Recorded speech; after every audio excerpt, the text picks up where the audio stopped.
हेडलाईन्सचे प्रायोजक आहे NBC bearings, लांब पळण्यासाठी। अहमदनगरमध्ये ईव्हीएम ठेवलेल्या स्ट्रॉंग रूम मध्ये अनोळख्या व्यक्तीचा वावर। शरद पवार गटाचे उमेदवार निलेश लंकेंकडून video tweet. Pune hit and run प्रकरण, याच्यामध्ये अल्पवयीन आरोपीवर कलम 304 लावलं। पोलिसांना दोषी धरणं चुकीचं, फडणवीसांची प्रतिक्रिया।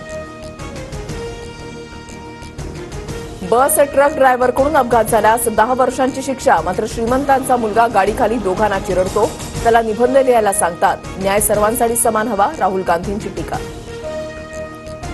बाल न्याय मंडळाचा निर्णय पाहून धक्का बसला। आरोपीला संज्ञान ट्रीट करण्याबाबत घेतलेल्या भूमिकेवर प्रश्नचिन्ह। फेरविचार न केल्यास पोलीस वरिष्ठ कोर्टात दाद मागणार, फडणवीसांची माहिती।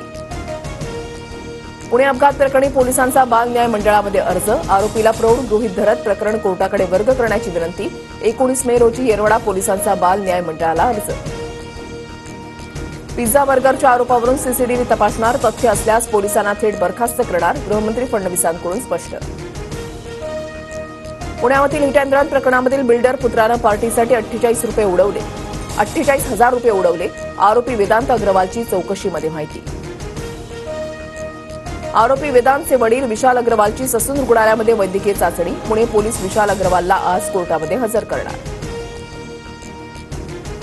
आरोपीच्या आई वडिलांना शिक्षा व्हायला हवी, आमच्या मुलाला मारून टाकलं, आम्हाला न्याय मिळावा, मृत मुला-मुलींच्या पालकांचा टाहो। पोलीस आयुक्तांशी माझं बोलणं झालंय, कुणालाही पाठीशी घातलं जाणार नाही, कायदेशीर कठोर कारवाई होणार, मुख्यमंत्री शिंदेंचं आश्वासन। पुणे अपघातामधील आरोपींना 3 दिवसांची पोलीस कोठडी। कोझी बारचा मालक प्रल्हाद भुतडा, मॅनेजर सचिन काटकर आणि ब्लॅक पबचा मालक संदीप सांगळेला 24 तारखेपर्यंत कोठडी। लोकसभा निवडणुकीमध्ये महायुतीला भरघोस यश मिळणार नाही, बच्चू कडू यांचा महायुतीला पुन्हा घरचा आहे। बोगस जमीनदार कर्ज प्रकरणी कराड न्यायालयाच्या आदेशानं 3 बँकांचा 39 जणांवर गुन्हा दाखल। बोगस जमीनदार दाखवून 8 कोटींचं कर्ज दिल्यानं कारवाई। घाटकोपर दुर्घटनेच्या तपासासाठी एसआयटी स्थापन। भावेश भिंडेच्या कार्यालयातून कागदपत्र जप्त, पुढील तपास सुरू। वाढत्या उकाड्यामध्ये पाणी टंचाईचं संकट तीव्र। राज्यामधील 23 जिल्ह्यांमधील 10,000 गावं टंचाईग्रस्त। राज्यभर चारा टंचाईमुळे पशुधन सुद्धा संकटात। राज्य शिक्षण मंडळाचा 10वीचा निकाल 27 मे रोजी जाहीर होणार। 12वीच्या निकालानंतर आता 10वीच्या निकालाची उत्सुकता। नवी मुंबई महानगरपालिका क्षेत्रामधील अनधिकृत होर्डिंग विरोधी धडक मोहीम। 3 दिवसामध्ये 31 मोठे होर्डिंग हटवले। परभणीच्या घाटकोपर, भांडूप आणि मुलुंडमध्ये शुक्रवारी पाणी पुरवठा बंद, जलवाहिनी वळवण्याचं काम होणार।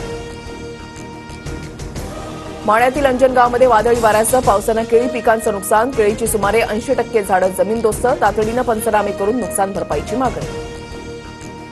सोलापूरच्या करमाळ्यामधील उजनी धरणामध्ये बोट उलटली। एनडीआरएफच्या मदतीनं बेपत्ता नागरिकांचा शोध घेतला जाणार।